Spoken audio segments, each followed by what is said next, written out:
Quando eu te falei dos canais de acesso, visual auditivo sinestésico, que é PNL pura. Para quem não sabe o que é PNL, programação neurolinguística, que é basicamente a sua comunicação moldando a forma que você pensa. Então é o seguinte, inclusive tem vendedores e tem professores de oratória que vão ensinar isso, que é você identificar qual é o canal de acesso preponderante da pessoa, adaptar a sua comunicação para ser o máximo de preciso. Então, por exemplo, um vendedor de carro que identificou que você é visual. A maioria dos homens são visuais. Mas, poxa, numa breve conversa com você, eu vi que você descreveu uma memória usando mais uma questão visual. Eu vi que você olhou para tal lado quando você fez isso, então assumi que você é visual.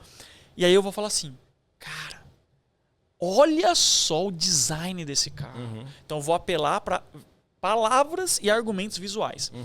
Minha honesta e sincera opinião, difícil de aplicar e inefetivo. Por quê?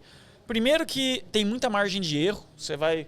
Poxa, pode errar no qual que é o canal de acesso preponderante. Segundo que dá um trabalho do caramba. O que eu fiz desde sempre? Eu nunca fui fã de ficar usando essa técnica. O que eu faço? Melhor ainda, se comunique nos 3 canais de acesso. Se você está 100% do tempo utilizando os 3 canais, visual, auditivo e sinestésico, você vai convencer 100% das pessoas 100% do tempo. Qual que é a jogada aqui? Então vamos lá. Como é que eu chamo a sua atenção do ponto de vista visual? Olhando no seu olho, com uma postura confiante, gesticulando, movimentando, imagem pessoal, objetos, cenário, iluminação. Tudo isso é canal de acesso visual. Como eu chego no seu canal de acesso auditivo? Articulação, boa dicção. Inundar o ambiente com a sua voz, projeção vocal. E modulação vocal, que é mudar o tom de voz, a velocidade, o volume. E como é que eu chego no seu canal de acesso sinestésico? Interagindo, fazendo ações, incentivando que a pessoa tome alguma ação. Então, quando eu falei assim, ó, coloca aqui a sua pergunta, eu estou incentivando o canal de acesso sinestésico da pessoa. Então, é isso que eu prego em termos de PNL e oratória. Atinge os 3 canais de acesso sempre. A questão manipulação e persuasão, que a gente falou no começo. Isso é uma coisa interessante, porque manipulação, na minha opinião, isso pode me corrigir à vontade, muita gente entende a palavra, o termo manipular, como sendo algo negativo. Né?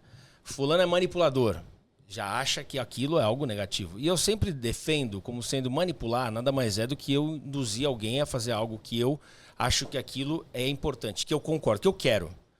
Se é para o meu filho, que eu não quero que ele se machuque, mas eu não posso dizer diretamente para ele algo que ele não vai absorver, eu manipulo para que ele faça aquilo porque eu sei que é para o bem dele. Ou seja, eu manipulei para o bem.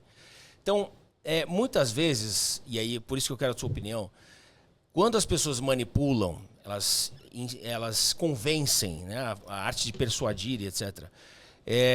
Muitas vezes aquilo também bate de uma maneira, peraí, você está tentando tal coisa, e aí você fala, porra, mas é com a melhor intenção, etc. e tal.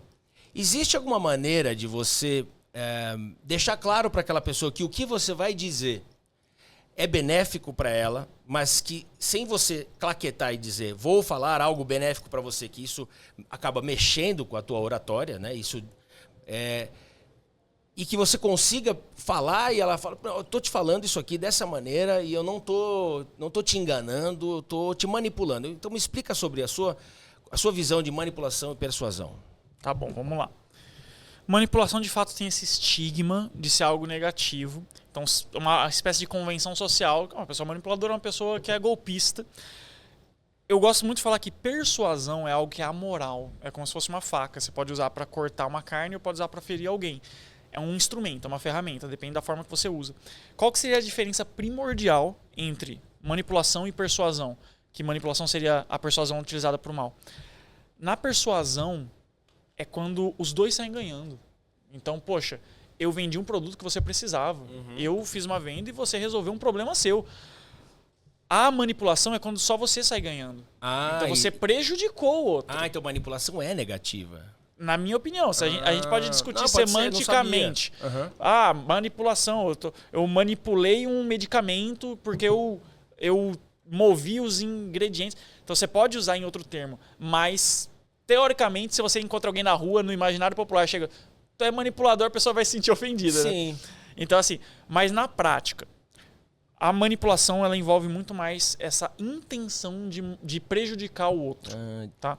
Então, vamos dar um exemplo disso, mas para a galera ficar mais ciente. Tem um livro que se chama Como Fazer Amigos e Influenciar Pessoas, do Dale Carnegie. Esse livro é um grande guia de rapport, é um grande guia de como ser carismático, de como se conectar com as pessoas.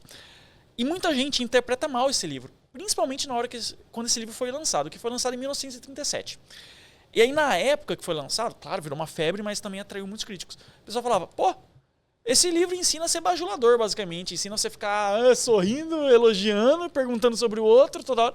Aí o Dale Carnegie falava, não, peraí, você esqueceu uma parte crucial, tem que ser genuíno.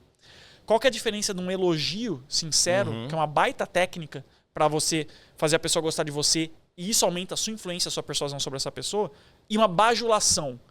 O elogio, ele deve ser sincero. A bajulação, ela é forçada, ela é mentirosa. Então, assim, se você tem a verdade ao seu lado, se você tem consideração pelo outro, tem empatia pelo outro e não quer prejudicar o outro, então você não está sendo manipulador no sentido ruim da palavra.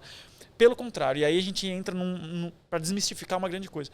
Porque tem gente que fala assim, mas Giovanni, eu vou estudar gatilho mental, arquétipo, infotenimento, escutativa, rapport, eu vou dominar todas essas técnicas de oratória, mas isso parece coisa de golpista. E eu falo o seguinte, é o contrário. Se a gente não estuda isso, só os golpistas terão esse conhecimento. A gente tem a obrigação de defender as boas ideias da melhor forma possível.